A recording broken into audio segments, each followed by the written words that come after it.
शरणागत वत्सल भगवान श्री कृष्ण की महती करुणा कृपा से हम भगवान के श्रीमुख से निश्चित वो दिव्य वाणी जिसको सुनने मात्र से जीव को एक सहज शांति का अनुभव होता है। भगवान की दिव्य वाणी इतनी अद्भुत है, इतनी मंगलमय है कि जो भी श्रद्धा के साथ में, निष्ठा के साथ में जिस वाणी का स्वादन करता है, आहा हा हा, उसको स्वाभाविक रूप से एक प्रसन्नता प्राप्त होती है। जैसे जैसे दिव्य वाणी भगवान के भीतर आत्मसात करते रहते हैं, भगवान की वाणी के अनुसार अपना जीवन बनाते रहते हैं, तो हमारा ये कल्याण करता है। ऐसी अद्भुत भगवान की वाणी। अब भगवान ज्ञान विज्ञान योग के बारे में बता रहे हैं।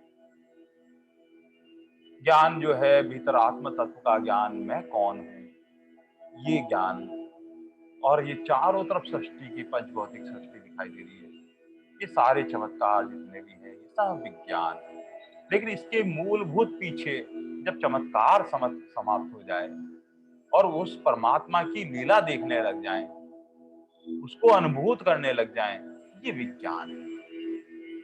भगवान ने सहज कहा कि अर्जुन, हजारों हजारों मनुष्य में कोई मेरा इस मार्ग का अनुसरण करके मुझे तत्वतः जानता है। भगवान ये नहीं कहना चाहते कि ये मार्ग बहुत कठिन है, मुझे जाना नहीं जा सकता है। भगवान जिस पर भी कृपा करते हैं वो सहजता से जान सकता है। सो ही जाने सो देहि जनान, और जाना ही तुम्हारा भगवान का हो जाता है। इसलिए भगवान कहते हैं अर्जुन, मैं तुझे ज्ञान भी बताऊंगा, विज्ञान भी बताऊंगा, उसका बोध कराऊंगा, फिर कुछ जानना बाकी नहीं रहेगा, कुछ भी शेष नहीं रहेगा। पर अर्जुन ने कहा कि भगवान मेरी वैसी स्थिति नहीं है जैसा आप सोचते। मेरा सहज एक टक तेल धारावत आप में मन लगता नहीं है, मैं संसार में रमण करने लग जाता हूँ। तब भगवान कहते हैं कि सर्वत्र कनकन और जंजन में, प्रत्येक वस्तु में, ये सब मुझसे ही तो है। भगवान ऐसी अपनी विभूतियां बताना प्रारंभ कर, और भगवान ने विभूतियां 17 प्रकार की विभूतियां बताना प्रारंभ किया। और 17 में भगवान ने कहा, रस अहम अप्सु कौन्ते, मैं अर्जुन, मैं जल में रस हूं। जहां कहीं भी तो तरल पदार्थ है, जब भीतर हमारे जाता है और हमको सुखानुभूति देता है, हमें आनंद देता है, वो आनंद देने वाले हमारे परमात्मा है। भगवान ने कहा, चंद्रमा और सूर्य में जो प्रकाश है वो अर्जुन मैं हूं। ऐसा जहां शीतलता हो और जहां ज्योति स्वरूप हो, उसको देखने से स्वाभाविक एक आनंद आने लगता है। तो आनंद के रूप में हमारे परमात्मा ही तो है।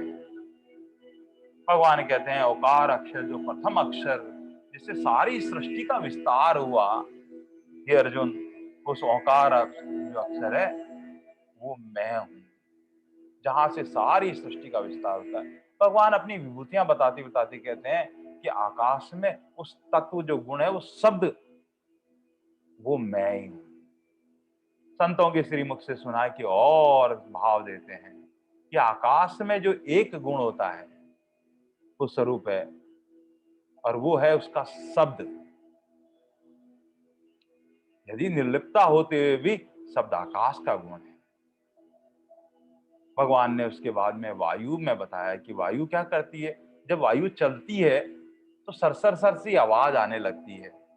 इसका मतलब उसमें आकाश का गुण आ गया, एक जो शब्द रूप में आती है। दूसरी जो वायु होती है वो हमें स्पर्श भी होती है। तो आकाश में तो केवल एक ही गुण था, लेकिन वायु में दो गुण आ गए। एक उसमें शब्द भी आ गया और स्पर्श भी आ गया। लेकिन आकाश जो वायु है हमें कहीं दिखाई नहीं देती है, तो उसका रूप नहीं है।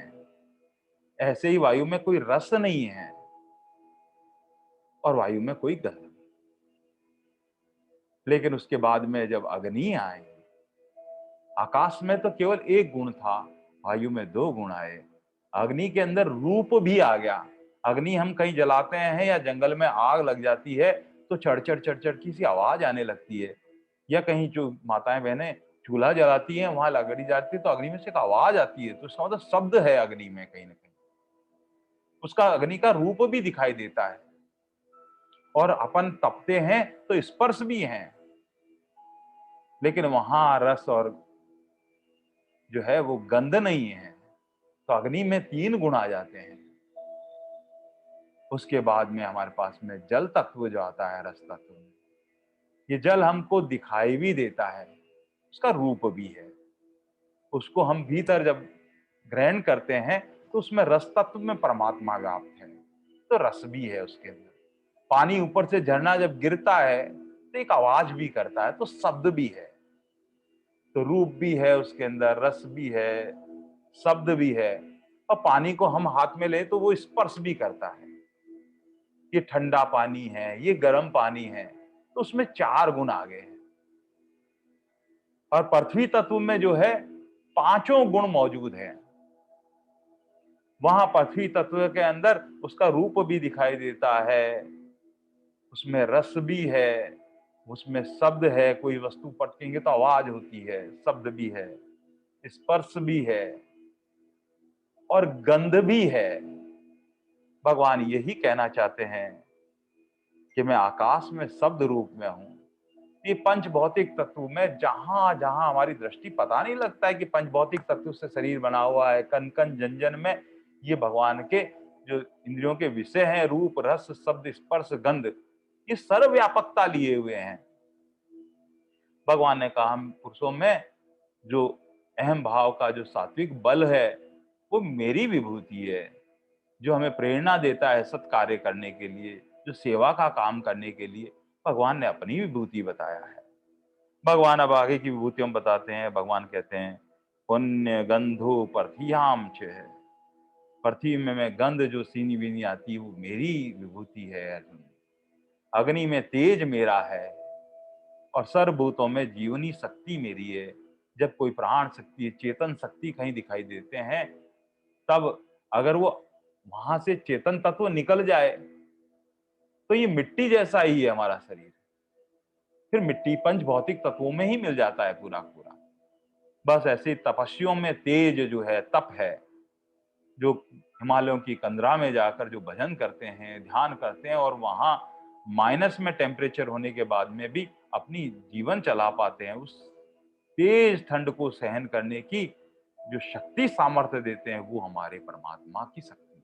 वो तप जो है, तपस्वियों में से अगर तप निकल जाए तो फिर तपस्वी नहीं रहता है। इसलिए भगवान ने कहा जो अनुकूलता प्रतिकूलता, सर्दी गर्मी, कैसी विषम परिस्थितियों में जो सहन करने का जो तप है, वो भीतर से वो ताकत, भगवान कहते हैं कि वो मेरा ही स्वरूप है। जो इसलिए सर्वत्र उस परमात्मा का अनुभव करना है।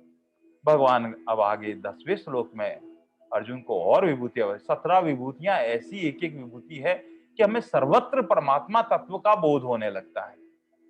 इसलिए भगवान ने कहा कि तुझे ज्ञान को भी जानना चाहिए, विज्ञान को भी जानना चाहिए, फिर सारे संशय मिट जाएंगे हमारे। भगवान कहते हैं यहाँ पर बीज माम सर्वभूतानां विद्धि पारत सनातना। हे अर्जुन, संपूर्ण भूतों में सनातन बीज मुझको ही जान। हम देखते हैं एक पेड़ का जो बीज होता है, जब हम उसको मिट्टी में रोपित करते हैं तो क्या होता है, वो धीरे धीरे धीरे जल डालने पर अंकुरित होता है। अंकुरित होने के बाद में उसमें जड़ जो है वो नीचे की तरफ चलने लगती है और कुछ हिस्सा जो ऊपर कोमल कोमल ऊपर की तरफ निकलने लगता है, वो अंकुरित हो जाता है। फिर उसमें जल डालते हैं तो पल्वित होता है। धीरे धीरे जो जो बड़ा होता है फिर वो पुष्पित होता है और एक दिन उसमें फल लगने लगते हैं, मतलब फलित हो जाता है। लेकिन जो बीज बना था जिससे पौधा इतना बड़ा हुआ या पेड़ बड़ा बना हुआ, वो नष्ट हो जाता है। भगवान यही कहते हैं कि भगवान अर्जुन, ये संपूर्ण जो है प्राणी मुझसे उत्पन्न होते हैं, मुझ में रहते हैं और अंत में मुझ में ही समा जाते हैं। मैं इस चेतन तत्व के रूप में अवयव और अविनाशी बीज हूं। अवयव का मतलब है उसका व्यय नहीं होता है, खर्च नहीं होता है। इसीलिए भगवान अनंत कोटि ब्रह्मांड नायक है। अनंत कोटि ब्रह्मांड नायक का मतलब ये कि सारे जीव जो है वो परमात्मा के बीज रूप में ठाकुर जी ही है सब जगह। सर्वत्र व्यापक वही परमात्मा है और अविनाशी है, जिसका कभी विनाश नहीं होता है। यहाँ भगवान ने कहा कि बीज रूप में जो भगवान है वो स्वयं है। कभी कभी बीज में आगे कहीं के अध्याय में जीवात्मा को भी भगवान ने बीज रूप में कहा है। जब वो जड़ प्रकृति से अपना संबंध मान लेता है तो जीवात्मा भी बीज रूप कहलाता है। लेकिन वो जैसे ही माया का आवरण हट जाता है, जीव ब्रह्म की एकता हो जाती है, भगवान ने ये यहां पर जो है, भगवान कहते हैं कि सब में मैं बीज हूं अर्जुन। जैसे सोने के बहुत सारे गहने बने हुए होते हैं, विभिन्न प्रकार के गहनों में मूल तत्व के रूप में सोना ही होता है। और स्वामी जी महाराज कई बार ऐसी कथा सुनाया करते थे अपने प्रवचन में कि एक कोई साधक था, बद्रीनाथ की यात्रा पे जा रहा था, और उसने क्या किया, उसके पास में एक गणेश जी की प्रतिमा थी सोने की, और एक चूहे की प्रतिमा थी सोने की। यद्यपि वजन में दोनों बराबर थे, लेकिन उसका भाव था ये जो है विघ्न विनाशन गणेश जी महाराज ये मालिक हैं और ये इनकी सवारी। उसने कहा कि मैं बद्रीनाथ यात्रा पे जा रहा हूँ और ये मैं कहीं न कहीं सुनार के पास में रख के जाना चाहते थे, गिरवी रख ले जाना चाहते थे, और वो उसको वहां देकर धन अर्जित करना चाहते थे कि रख लो, और जब मैं वापस यात्रा करके लौटूं और मेरी सामर्थ्य होगी तो वापस ले लूंगा। तो उन्होंने कहा क्या मूल्य लगाएंगे आप ये? तो उन्होंने उनको दोनों को तोला, और जो सोने का जो भाव था उसके हिसाब से जो भी 4-5 तोले की थी, तो उसके हिसाब से उन्होंने कहा कि मैं आपको प्रति ग्राम के हिसाब से इसके 35,000 40,000 जो भी है उस समय के मूल्य के अनुसार से तय कर दिया। उन्होंने कहा अरे महाराज, एक तो गणेश जी महाराज है, उनका मूल्य भी वही है, और जो उनकी सवारी है उनका मूल्य भी वही है, ऐसा कैसे हो सकता है? उनकी दृष्टि के अंदर जो सुनार था उसकी दृष्टि तो सोने पर थी, दोनों का सम मूल्य था सोने का, वो सोने का मूल्य लगा रहा था और वो भाव का मूल्य लगा रहा था। बस भगवान ने ये कहा कि सब चीजें सोने की बनने के कारण मूल में सोना जो तत्व है, ऐसे ही सब सर्वत्र वो परमात्मा ही व्याप्त है। मिट्टी के जितने भी बर्तन बनते हैं, तरह तरह के बर्तन बनते हैं, उसमें मूल तत्व मिट्टी है। ऐसे ही लोहे के अस्त्र शस्त्र जितने भी बनते हैं उसमें मूल तत्व लोहा है। इसलिए भगवान कहते हैं कि सारा संसार मुझसे उत्पन्न होता है और मुझ में रहता है और मुझ में ही समाहित हो जाता है। इसलिए भगवान ने कहते हैं हे अर्जुन, बीजामाम सर्वभूतानाम विधि पार्थ सनातन बुद्धि बुद्धिमाम तत्वस्मि तेज तेजस्वास्मि। आहा, भगवान कहते हैं कि बुद्धिमान में बुद्धि जो होती है, एक कार्य होता है, एक कारण होता है। जैसा कार्य होता है उसके अनुसार उसका कार्य परिणित होता है। स्वामी जी महाराज कहते हैं कि अलग अलग ब्रह्मांड होने पर भी अनंत अनंत जीव होते हैं, संपूर्ण बीज रूप परमात्मा एक ही है। ऐसे ही भगवान यही कहते हैं कि जैसे बीज और प्राणी, ये बीज जो है वो कारण है और प्राणी जो है वो कार्य है। ऐसी बुद्धि जो है वो कारण है और बुद्धिमान जो है उसका कार्य है। भगवान कहते हैं कि बुद्धिमानों में जो बुद्धि होती है, जो सत प्रेरणा से सदमार्ग में ले जाती है, जो परमात्मा पद तक पे ले जाती है, वो बुद्धि मैं ही होता हूं अर्जुन। मेरी कृपा बिना कोई सहजता से इस मार्ग का अनुसरण नहीं कर पाता है। भगवान सब पर कृपा करते हैं, लेकिन स्वामी जी महाराज कहते हैं जो भोग और संग्रह में रहता है वो सब कुछ भगवान प्रेरणा देने के बाद में भी भगवान की अवज्ञा कर देता है, आज्ञा की। उसकी बुद्धि में ऐसा विचार आता ही नहीं है कि मुझे सत्संग करना चाहिए, और सत्संग नहीं करने से विवेक जागृत नहीं होता है। क्या अच्छा है, क्या बुरा है, क्या सार है, क्या असार है, क्या ग्राह्य है, क्या त्याज्य है, क्या कर्तव्य है, क्या अकर्तव्य है, ऐसा विवेक उत्पन्न ही नहीं होता है। और विवेक उत्पन्न नहीं होने से क्या होता है, वो विवेक दृष्टि नहीं होती, और दृष्टि की वजह से भीतर से अज्ञानता रहती है। तो भगवान ने यही कहा कि अर्जुन, ये बुद्धिमानों में जो बुद्धि होती है, जो परमात्मा तत्व की तरफ चलती है, ये ऐसा मानना चाहिए कि ये मेरी प्रेरणा से उसमें बुद्धिमान है। हाँ हाँ हाँ हाँ, कहीं ना कहीं भगवान की हम वाणी सुन पा रहे हैं, तो भगवान ने हम सब पर कृपा कर रखी है।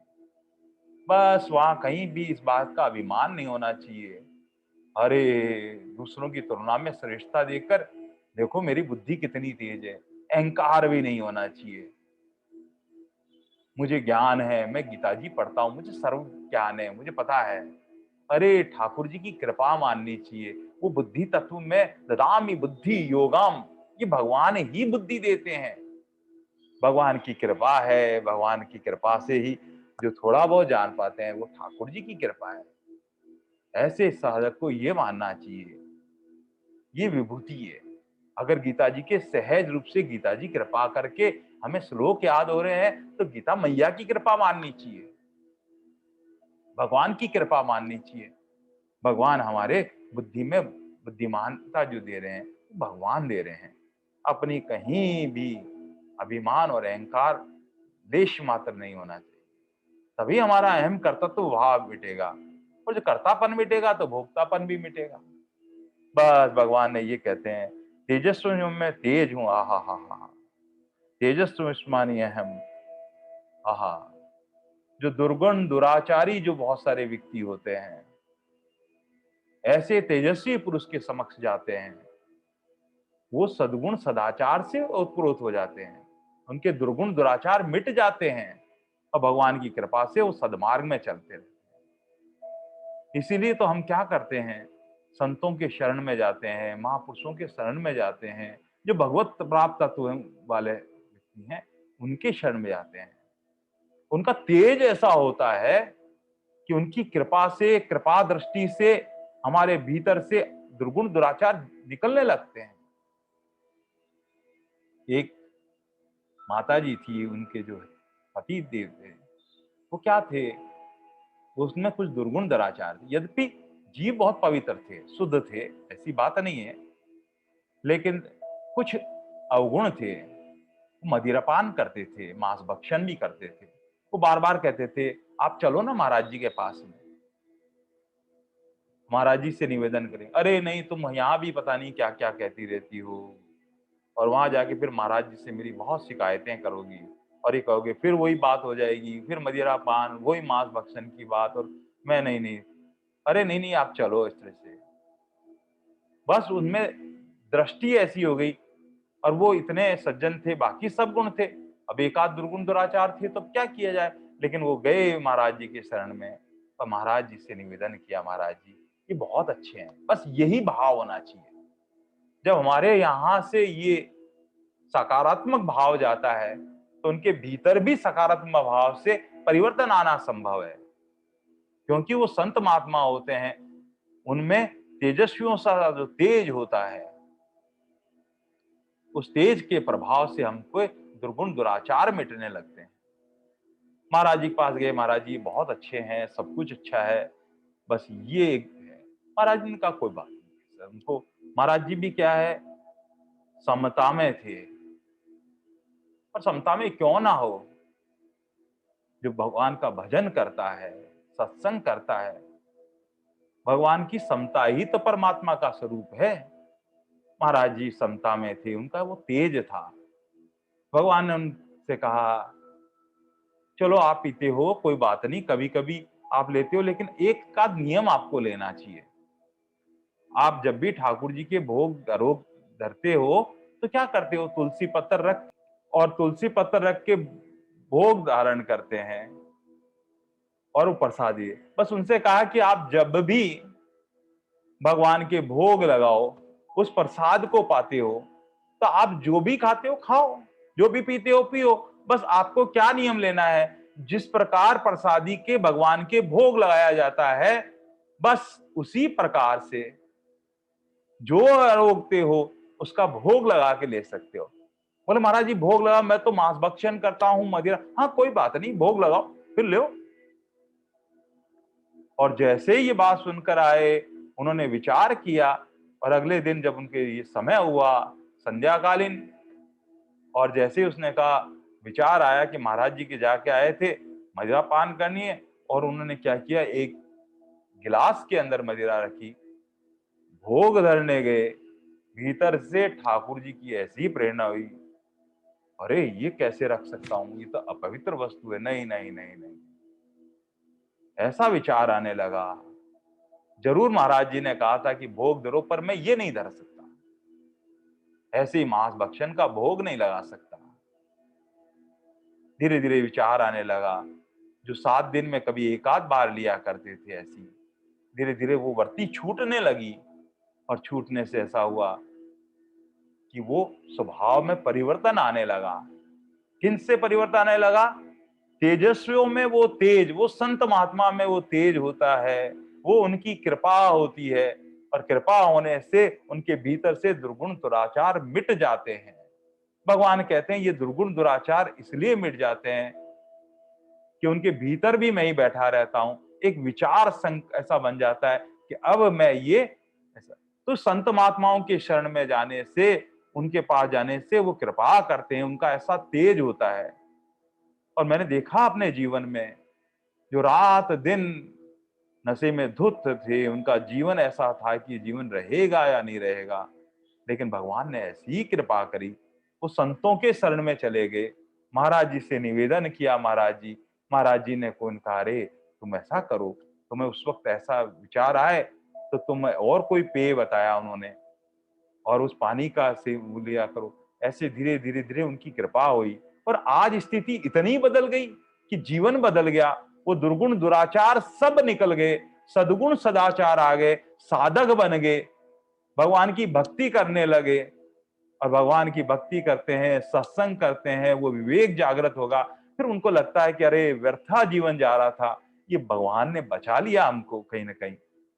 ऐसा इस वक्त हमें संयम जो है वो रखता है, तो भगवान की कृपा से सहज यात्रा हो जाती है। भगवान यही कहते हैं कि तेजस्वी में अहम थे, ऐसा जो संत महात्मा होते हैं उनमें ऐसा तेज होता है, उस दुर्गुण दुराचारों के विकारों को सहज निकाल देते हैं। कई बार हमारी सामर्थ्य नहीं है, हमारा मन जो है इतना दुर्बल हो जाता है, संत महात्मा के शरण में जाने से क्या होता है, तो संत महात्मा के तेज के प्रभाव से, उनकी कृपा दृष्टि, संत कैसे कैसे कृपा करते हैं, वो शब्दों से कृपा कर देते हैं, वो आपके ऊपर आशीर्वाद प्रदान करके कृपा कर सकते हैं। हम कहते हैं महाराज जी आप आशीर्वाद दीजिए, आप आशीर्वाद, ऐसे नहीं। भीतर से क्या होता है, गैब का आशीर्वाद, और प्रेरणा होती है भीतर से, परमात्मा की प्रेरणा होती है, अरे इस जीव को कल्याण होना चाहिए, और संत की दृष्टि पड़ जाए बस, तो कल्याण निश्चित है हमारा। ऐसे भगवान हाथ का सिर पर हाथ रखकर, सिर पर हाथ रखने का मतलब है कि मन, बुद्धि, चित्त, अहंकार सब परिवर्तन हो जाता है। इसीलिए तो हम कहते हैं, अरे सिर पर रख दो मेरे ठाकुर अपने दोनों हाथ,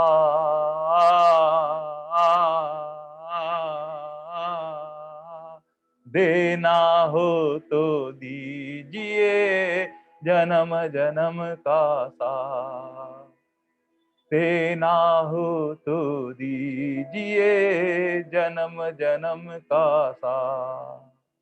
ऐसे संत महात्मा हमारे पे सिर पे हाथ रख देते हैं, तो उनकी कृपा एक दृष्टि से होती है, शब्द से भी कृपा करते हैं, और स्पर्श मन है आशीर्वाद छू के, और एक चिंतन से भी, जब हम सहज सरल होकर उनके शरणागत में जाते हैं,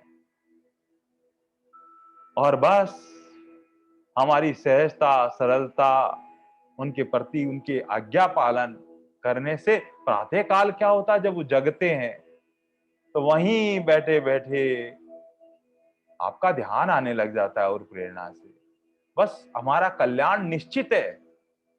तो हमें संतों के अनुकूल बनना है, उनकी आज्ञा का पालन करना है, और आज्ञा का पालन करके कैसे न कैसे हमारा जीवन ऐसा बन जाए कि उनके चिंतन में आ जाए। और चिंतन में तब आएंगे जब हम सद्गुण सदाचार हमारे भीतर होंगे, भगवत नाम स्मरण का प्रभाव होगा, सेवा करते रहेंगे। ये सहज जो तेजस्वियों में तप होता है, भगवान ने कहा, जो बदलाव ले आता है। इसीलिए तो कहते हैं कि बदलते जमाने के साथ में हम भी बदल जाएंगे। विज्ञान चाहे कितने भी चमत्कार दिखाए, हम उसका साथ निभाएंगे।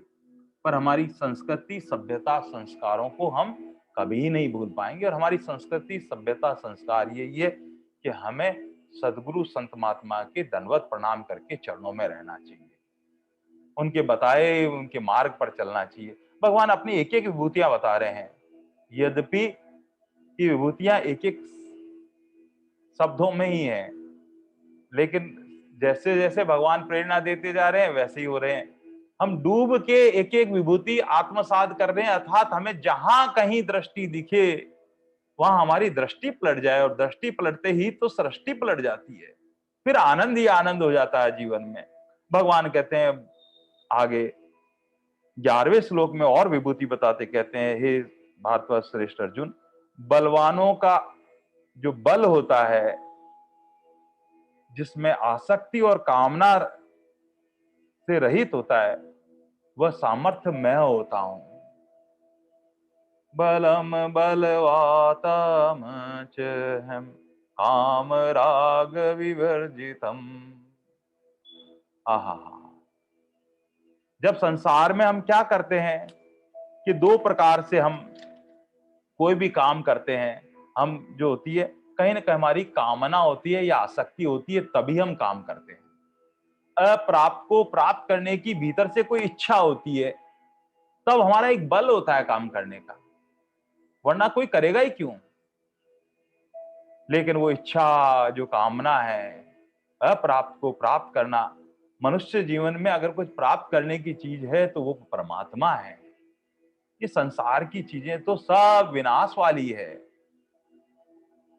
एक न एक दिन सबका क्षय होने वाला है। मनुष्य जन्म की सार्थकता है अप्राप्त को प्राप्त करना। क्या है? वो परमात्मा को प्राप्त कर लेना है बस। उसके लिए हमें साधन भजन करना है। तो दो तरह के बल होते हैं, एक तो असुर बल कहलाता है जिसके अंदर कामना होती है, राग होता है, संसार का चढ़ा हुआ रंग होता है, एक अहंकार से विभूत बल होता है, एक क्रोध के रूप में बल होता है। ये चार प्रकार के हमारे पास बल होते हैं। कहीं ना कहीं हमारी कामना होगी तो हमारे भीतर एक बल होगा कि नहीं, ये प्राप्त करना है, बहुत मेहनत करनी है, कुछ ना कुछ करना है। ऐसे कहीं ना कहीं हम चिपके हुए रहेंगे संसार के रंग में, इच्छाएं होती है तो हम फिर एक बल से काम कर पाते हैं।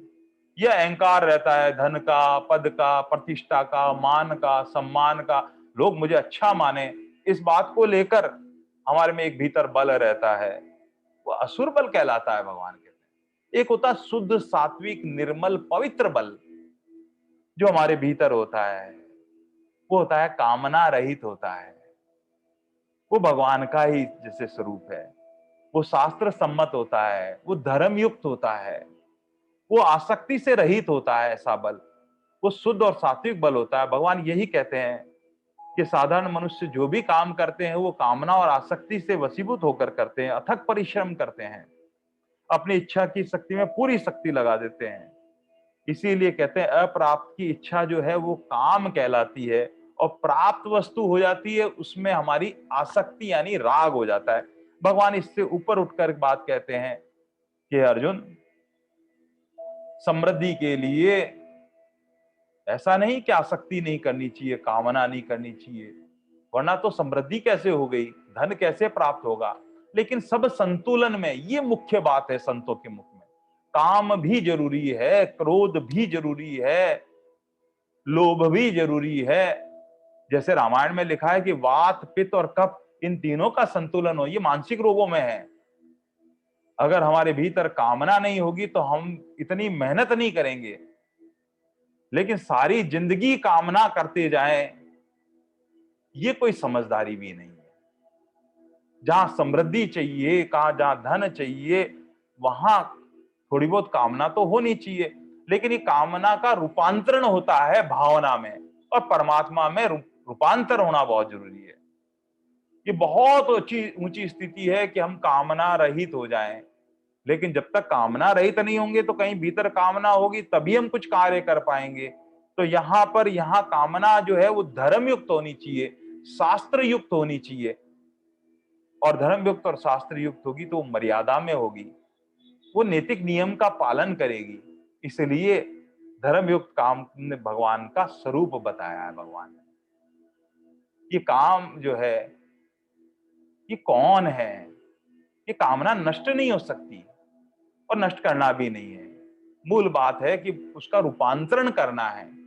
काम कौन है?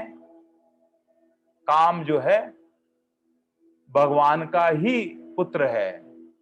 जैसे हम कथाओं में पढ़ते हैं, शंकर भगवान ने तपस्या कर रहे थे और तपस्या करते करते समाधि में एक स्थिति बन गई थी, और समाधि में आने के बाद में अब शंकर भगवान की तो समाधि अलौकिक होती है, कई वर्षों की होती है। और वहां एक जो है सती ने अपना शरीर त्याग कर दिया पिता के यज्ञ में, और उसके बाद में एक तारकासुर राक्षस जो है वो हो गया, उसने बड़ा उत्पात मचाने लग गया। और उत्पात मचाते मचाते उसने क्या किया, पहले तारकासुर ने बहुत कठिन तपस्या करी, और तपस्या करने के बाद में ब्रह्मा जी से वरदान प्राप्त कर लिया। और वरदान प्राप्त करने के बाद में कहा, मैं शिव के पुत्र से ही मेरा वध हो सकता है, ये वरदान है। ब्रह्मा जी से कहा कि मैं कभी मरूं ही नहीं। तो वर्मा जी ने कहा कि ऐसा वरदान तो मेरे पास भी नहीं है, मैं कहां से दे सकता हूं, मेरी भी एक उम्र पूरी होने के बाद में मुझे शरीर छोड़ना पड़ता है। तब उन्होंने कहा कि मैं शंकर भगवान के पुत्र से मेरा वध हो। और शंकर भगवान ने सती के जो शरीर त्यागने के बाद में शंकर भगवान ने तो निश्चय कर रखा था कि अब विवाह करना ही नहीं है। और तारकासुर ने कहा, जब शंकर भगवान तो ऐसी समाधि में लीन है, जो रात दिन भगवत नाम के स्मरण में लीन होते हैं, वो विवाह नहीं करेंगे तो पुत्र कहां से होगा। और ऐसे करके कह रहे उसने पूरी जगह आतंक मचाने लग गया और देवताओं को परेशान करने लगा, देवलोक को छीनने लगा। इस तरह से सब देवता भागकर कामदेव के पास में आए। कामदेव से कह रहे, कामदेव आप शंकर भगवान की समाधि तोड़ो ना। उन्होंने कहा, अरे वो समाधि में बैठे हैं और वो अगर क्रोधित हो जाएंगे तो नहीं नहीं नहीं। सब देवताओं ने कहा, अरे अपने ये तारकासुर का वध नहीं किया, आप काम से भगवान को प्रेरित करके उनका विवाह के लिए प्रेरणा नहीं हुई, तो हमारा तो ना रहना मुश्किल हो जाएगा।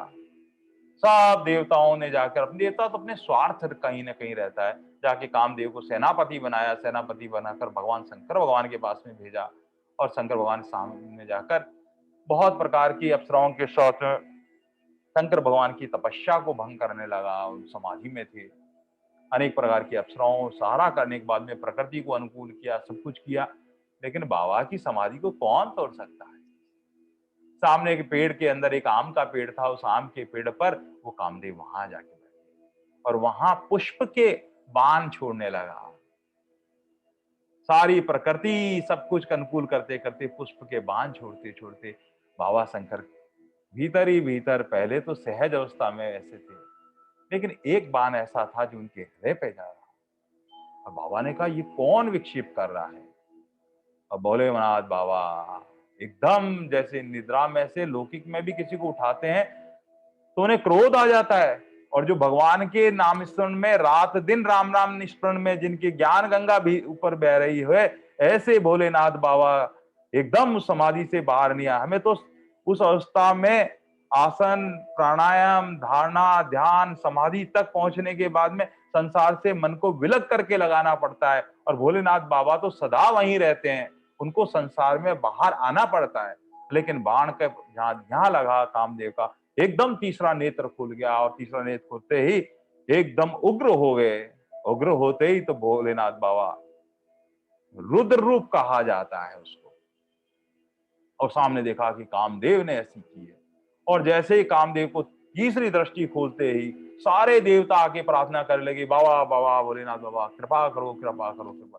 लेकिन भोले बाबा उग्र रूप में थे, और उग्र रुद्र रूप में आते आते, और इतने में देखती रोती बिलखती उनकी पत्नी जो रथी है वो दौड़ के आने लगी। तब तक भोले बाबा ने की दृष्टि पड़ गई, और वो कामदेव तो धक धक धक करके जल गया, आकर चरणों में पड़ गई रती बाबा का, बाबा मेरे पति का प्राणांत हो गया, आपने भस्म जल गए ही। बाबा ने कहा, इतनी तो इनकी गलती नहीं थी बाबा, ये सब देवता लोग आए और उन्होंने सेनापति बनाकर इस तरह से की। अरे देवता लोग थे, लेकिन तुम्हारी पति में इतनी बुद्धि तो होनी चाहिए ना, कि जो भगवान का भजन कर रहा है उसमें कहीं विक्षेप नहीं होना चाहिए राम नाम स्मरण में। इसलिए जो संसार में भी जो कहीं भगवान का भजन कर रहा है, कोई भक्त है आपके घर में, तो उसको नमः शिवाय हर हर बोले, नमः शिवाय ओम नमः शिवाय हर हर बोले नमः शिवाय। भगवान महादेव जी राम नाम स्मरण कर रहे थे, कामदेव ने पुष्प का बाण छोड़ दिया और भगवान उसमें तीसरा नेत्र खुल गया, जिसकी वजह से कामदेव जलकर भस्म हो गए। रति शरणों में पड़ गई और भगवान से प्रार्थना करने लगी। भगवान देवताओं ने उकसा दिया था और इसकी वजह से ये ऐसा हो गया, और देवताओं के उकसाने की वजह से ये सारी घटना घटी हुई। लेकिन भगवान तो हमारे भोलेनाथ बाबा क्या है, आशुतोष हैं। आहा, तुरंत प्रसन्न हो जाते हैं भोले बाबा, भोले भंडारी बाबा कितने जल्दी प्रसन्न होते हैं। जल से जरा सा अभिषेक करने से, पत्रम पुष्पम जैसे ही भाव से रखने से भगवान भोलेनाथ बाबा सबको ग्रहण कर लेते हैं और तुरंत प्रसन्न होके मनवांचित फल को देने देते हैं। ऐसे भोलेनाथ बाबा आशुतोष हैं हमारे, और सब जीवों का कल्याण करने के लिए शंकर करोति शंकर, सबका कल्याण करने वाले हैं, इसलिए वो शंकर है। और राम नाम स्मरण करने से भीतर से सारा रोम रोम, भस्म रमाने के बाद में भी सारे राम नाम के प्रभाव से भीतर से इतने पवित्र हैं, इसलिए वो शिव कहलाते हैं। और सब जो याचक उनके सामने जाकर प्रार्थना करते हैं और मनवाई चीज देकर हमको निहाल कर देते हैं, इसलिए भोलेनाथ बाबा अवधरदानी कहलाते हैं। इतने इतने नाम है बाबा के। और भोलेनाथ बाबा ने फिर कृपा करके रति से कहा और उनकी कहा, अब जो गलती हो गई सो हो गई, लेकिन इनका पुनर्जन्म होगा, ऐसा वरदान देकर रति को कल्याण कर दिया भोलेनाथ बाबा ने। जब भगवान लीला करके कृष्ण अवतार में भगवान श्री कृष्ण यहाँ लीला करने पधारेंगे अवतार लेकर, तो रुक्मणी के प्रथम पुत्र के रूप में जो प्रद्युम्न है, वह कामदेव जो है वापस प्रकट होंगे। ऐसे भोलेनाथ बाबा ने कृपा करी। तो ये काम जो है ये भगवान का ही पुत्र है, इसलिए ये काम जो है ये शास्त्र सम्मत होना चाहिए। भगवान की सृष्टि का विस्तार करने के लिए विवेक विचार से जो भी काम किया जाता है, वो जो बल है भगवान ने कहा मेरा ही स्वरूप है। अब भगवान ने कहा कि आसक्ति, कामना, सुख भोग ये अपने स्वार्थ के लिए करके मनुष्य पराधीन हो जाता है, इसलिए कामना करना कोई बुरा नहीं है, लेकिन सारी जिंदगी कामना करना ये बुरा है। वो भावना में बदलनी चाहिए। एक स्थिति ऐसे आनी चाहिए कि अब भगवान की भावना में परिणित हो। भगवान ने इसीलिए उसी को कहा है यहाँ पर, धर्म विरोध भूतेश काम अस्मि भारत। हे अर्जुन, श्रेष्ठ अर्जुन, सब भूतों में धर्म के अनुकूल, शास्त्र के अनुकूल जो काम है वो मेरा ही स्वरूप है। अब भगवान और विभूतियां बताते हुए कहते हैं कि प्रकृति से उत्पन्न होने वाले तीन गुण, सद्गुण, रजोगुण और तमोगुण, इससे सारी सृष्टि इन्हीं के अनुरूप जो गुणों से भाव से भावित होती हैं, सारे गुण, पदार्थ, क्रिया, ये सब त्रिगुणात्मक सृष्टि है। ये इतनी सूक्ष्म सूक्ष्म बात है, जीवन में धारण करने योग्य। जब हमें ये पता लग जाएगा कि प्रकृति के तीन गुण में सब जगह है, तो हमारे राग देश स्वतः ही समाप्त हो जाएंगे। एक व्यक्ति है सामने वाला, वो चेतन तत्व का है अंश है, लेकिन वो अभी क्या है, तमोगुणवर्ती में है, और ये गुण परिवर्तनशील है। तमोगुण रजोगुण में परिवर्तन हो जाता है, रजोगुण सतगुण में परिवर्तन हो जाता है। जब ये बात हमें पता लग जाएगी तो हम किसी से द्वेष नहीं करेंगे, उसके लिए एक शुद्ध सात्विक भावना करेंगे। हे परमात्मा, ये रजोगुण परिवर्ती में है, आप कृपा करो ना इन पे, इनको एक पुरुषार्थ योग्यता कहीं ना कहीं ऐसी सामर्थ्य कामना देकर रजोगुण में ले आओ, ताकि संसार का कार्य करने लग जाएं। और धीरे धीरे रजोगुण होने से, भगवान की कृपा से, संत सुखों की शरणों में जाने से इनका भाव रजोगुण से पद सद्गुण में आने लग जाए और भगवान कृपा करके फिर गुणातीत कर देते हैं। भगवान कहते हैं कि सारी संसार की प्रकृति, सारा संसार जो विस्तार हुआ है, ये सत, रज और 3 गुणों से जो है, ये भाव से भावित है। ये सब कुछ मेरे से उत्पन्न होता है। इसलिए लेकिन भगवान एक और बात कहते हैं यहाँ पर इस श्लोक में, और जो सद्गुण से उत्पन्न होने वाले भाव हैं, रजोगुण वाले, तमोगुण वाले भाव हैं, ये उन सबको तो मुझसे उत्पन्न होना जान, परंतु उसमें मैं और वे मुझ में नहीं है। ये एक बहुत अलौकिक बात है जो भगवान कहना चाहते हैं। यद्यपि सब कुछ मुझसे हो रहा है, लेकिन मैं उनमें नहीं हूं। संसार में तो हम देखते हैं कि क का ख से संबंध है, तो ख का भी क से संबंध है। इस पिता का पुत्र से संबंध है, तो पुत्र का पिता से संबंध है, ऐसा संभव है। लेकिन भगवान ये कह रहे हैं कि सद्गुण, रजोगुण, तमोगुण भाव मेरे से भाव से भावित होते हैं, लेकिन मैं उनमें नहीं हूं। क्योंकि भाव का मतलब है गुण, पदार्थ और क्रिया, ये सारे उत्पन्न और नष्ट होने वाले हैं। और भगवान हमारे ठाकुर जी उत्पन्न और नष्ट होने वाले नहीं है। भगवान का तो प्राकट्य होता है और अविनाशी होने से कभी विनाश नहीं होता है, अवयव होने से कभी उनका वैव नहीं होता है। बस ये तो ऐसे ही बात हो गई, जैसे हम देखते हैं छोटा नन्हा बलना बालक क्या करता है, जिसने पहली बार आकाश में इंद्रधनुष को देखा और जैसे ही देखते ही कहता है, अरे वाह, कितना सुंदर आकाश में रंग उगेरे हुए हैं। ये 7 रंगों से सजा हुआ आकाश रंग बिरंगा कितना सुंदर लग रहा है। ये कहां से रंग आए? ये सब रंग भगवान की जो सूर्य देव है उनकी किरण से, जल के भीतर से वो रोशनी आकाश तत्व पे जाके अंकित हो जाती है, इंद्रधनुष हो जाते हैं। सब कुछ भगवान करने वाले हैं। लेकिन जिस प्रकार से वो रंग वहां दिखाई देते हैं, पर कुछ देर बाद वो रंग वहां हमेशा नहीं रहते हैं। भगवान ऐसे ही विलग रहते हैं अपने आप। जिस प्रकार एक खंबे में हम कई बार कह देते हैं, इस खंबे में भूत है, लेकिन कभी नहीं कहते हैं कि भूत में खंबा है। दोनों को अलग अलग बात है। हम ऐसा कहते हैं इस खंबे में भूत है, लेकिन भूत में खंबा कभी नहीं कहते हैं। ऐसे ही भगवान कहते हैं कि सब कुछ मुझसे होता है, मैं अलग रहता हूं, क्योंकि मैं गुणातीत हूं, अविनाशी हूं, चेतन हूं, अमल हूं, सहज हूं, सुख की राशि हूं। बस इस प्रकार से जैसे समुंदर है, उसके ऊपर जल की तरंगे होती है, वो जल पर आश्रित होते हैं। भगवान वो जल तत्व के रूप में है। तरंगे जो है वो आती और जाती जाती है, वो विलग रहती है। ये जड़ प्रकृति का अस्तित्व जो है वो चेतन पुरुष के कारण सिद्ध होता है।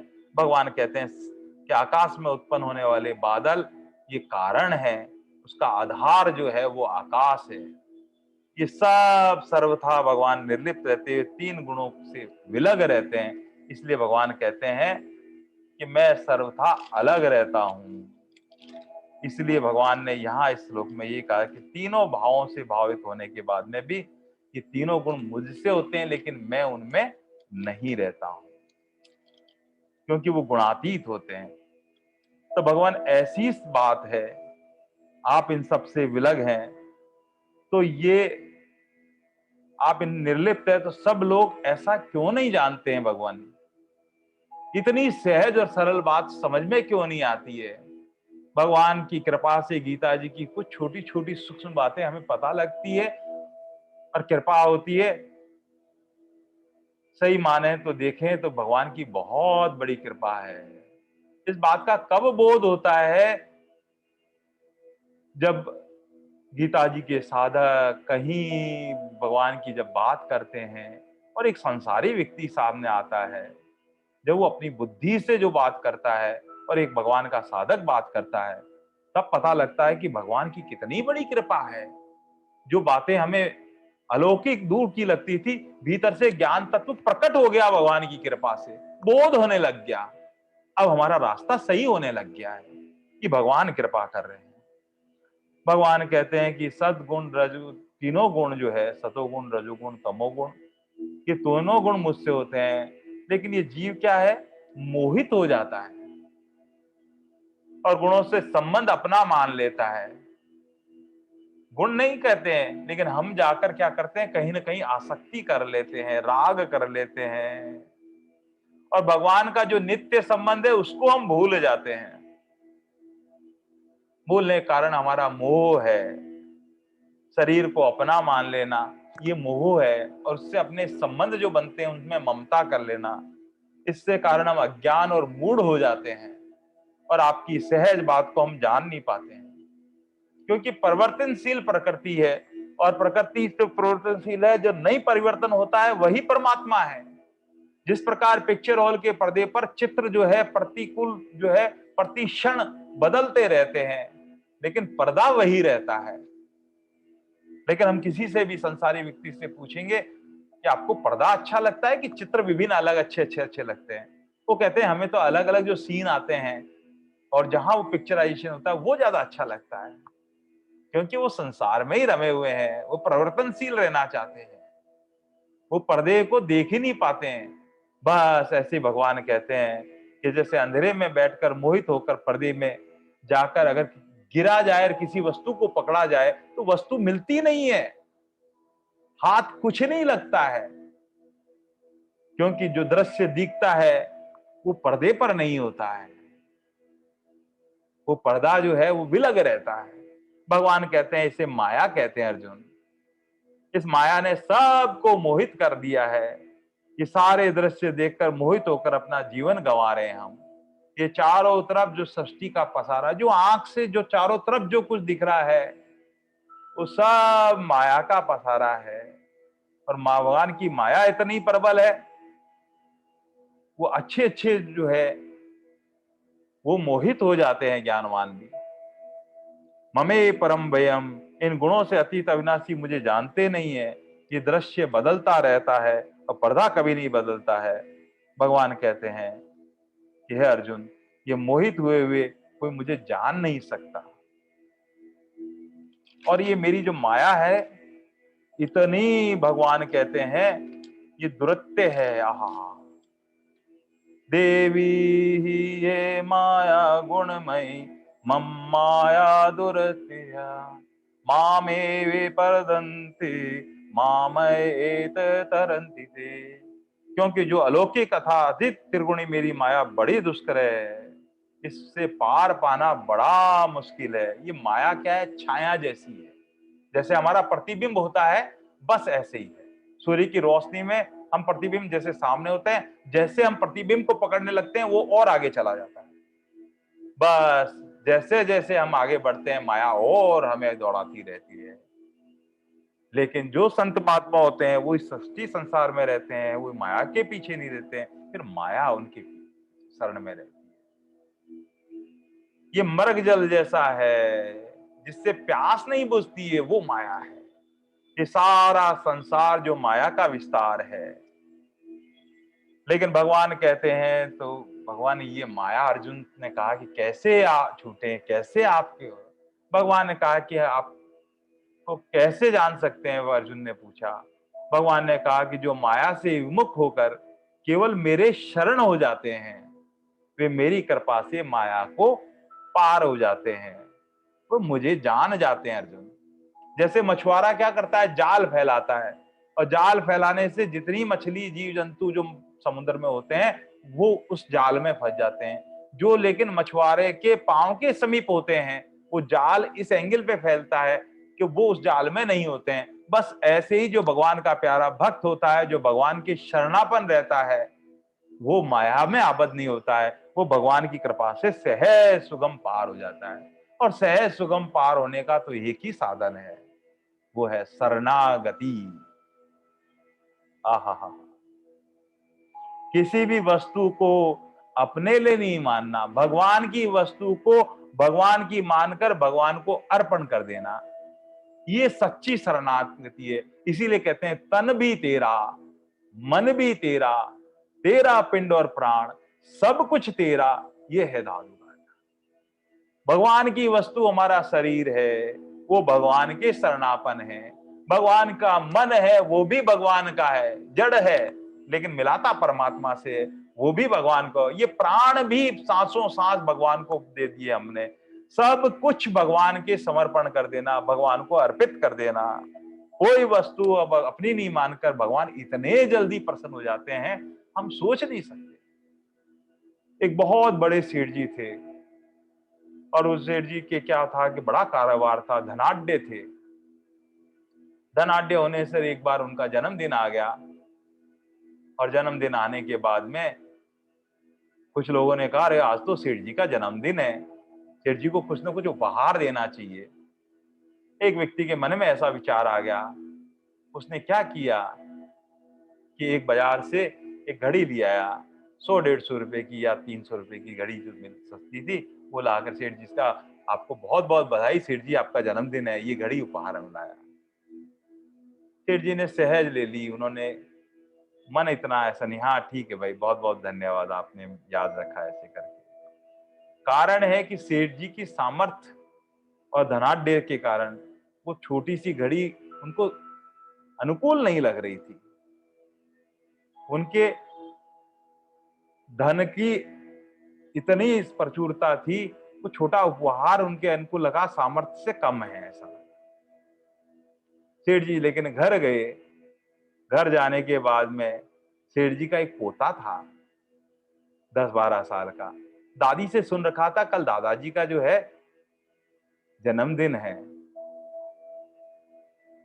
अरे मुझे तो पता ही नहीं था, रात को ही सुन लिया था दादी से। प्रातः काल उसने क्या किया, जो दादाजी कभी कभी उसको जेब खर्ची के लिए दिया करते थे, वो अपने गुल्लक में से निकाल के बाजार गया। बाजार जाने के बाद में एक 10-20 रुपए का एक गुलाब का जो फूल लेके आया, 10 रुपए का मात्र। और गुलाब का फूल लाने के बाद में लाकर दौड़ता हुआ आया, दादाजी दादाजी आपका जन्मदिन मुबारक हो। और उन्होंने फूल का जो है दादाजी को दिया। दादाजी इतने प्रसन्न, 10 रुपए की चीज से दादाजी प्रसन्न हो गए।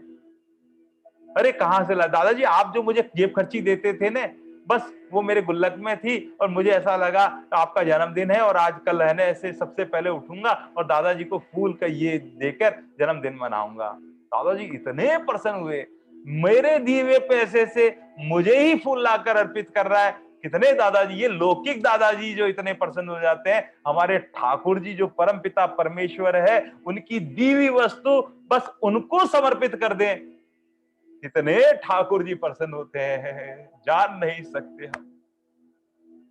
जब हम वापस जब लौटाते हैं भगवान को, भगवान इतने राजी होते हैं कि अपनी नहीं मान रहा, ये अपने लिए नहीं मान रहा है, जो मैंने इसको जेब खर्ची दी थी, जो अपने भोग और संग्रह में लगा सकता था, इसने मेरे समर्पण कर दी।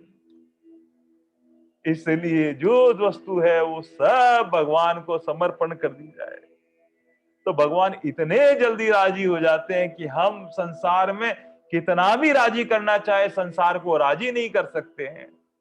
लेकिन हमारे परम पिता परमेश्वर इतनी छोटी सी चीज को अच्छे भाव से उन्हीं को कहा कि आपकी चीज आपको अर्पण हो। ये शरणागति का भाव है। सब कुछ हमारा जो है ठाकुर जी को अर्पण कर दें। ठाकुर जी बहुत बहुत आनंद है।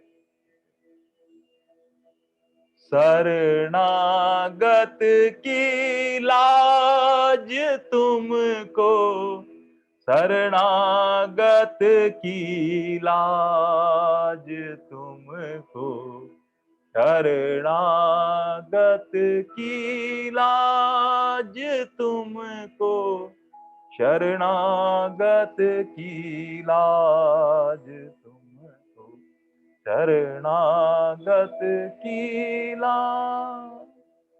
मूल बात यह है, भगवान कहते हैं कि मेरी माया जो है इतनी दुरत्य है, इसको सहज पार केवल शरणागति से पार हुआ जा सकता है। और भगवान ने कहता है कि भगवान ने कहा कि माया के द्वारा जिसका ज्ञान हरा जा चुका है, असुर स्वभाव वाले धारण किए मनुष्य नीच दूषित कार्य करने वाले मूढ़ मनुष्य मुझको नहीं। भगवान इतने नाराज हो रहे हैं यहाँ पर इस श्लोक में। भगवान ने यहाँ जो शब्द इस्तेमाल किया है, आहा, वर्धते नराधमा। नराधमा जो मनुष्य में नीच मनुष्य, किसी और को मौका देना था भगवत प्राप्ति के लिए, भगवान ने पहले मौका दिया, और मौका पाने के बाद में भी यहाँ आकर जो भगवान का भजन नहीं करता है, साधन नहीं बनाता है, नाम जप नहीं करता है, सेवा नहीं करता है, गौ सेवा नहीं करता है, ब्राह्मण सेवा नहीं करता है, व्यर्थ जीवन जीता है, भगवान कहते हैं वो नरधमा है, वो नीच है, दुष्कृतिन, दूषित कर्म करने वाला है। भगवान कहते हैं मूढ़ है, मूढ़ मेरे को कैसे जाने।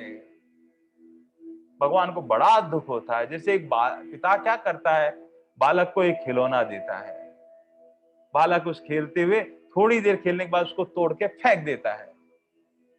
फिर पिता की इच्छा नहीं होती कि इसको देने से क्या फायदा, ये तो इसी को अभी खिलौना देंगे, फिर ये तोड़ के फिर फेंक देगा, तो वापस वो देता नहीं है। ऐसे ही हमारे परम पिता परमेश्वर कर परम दयालु, परम कृपालु, भक्त वत्सल भगवान कृपा करके मनुष्य शरीर देते हैं, और अपन साधन नहीं करके, भजन नहीं करके, भगवान का नाम स्मरण नहीं करके व्यर्था जन्म जीते हैं, तो यूं ही चला जाता है।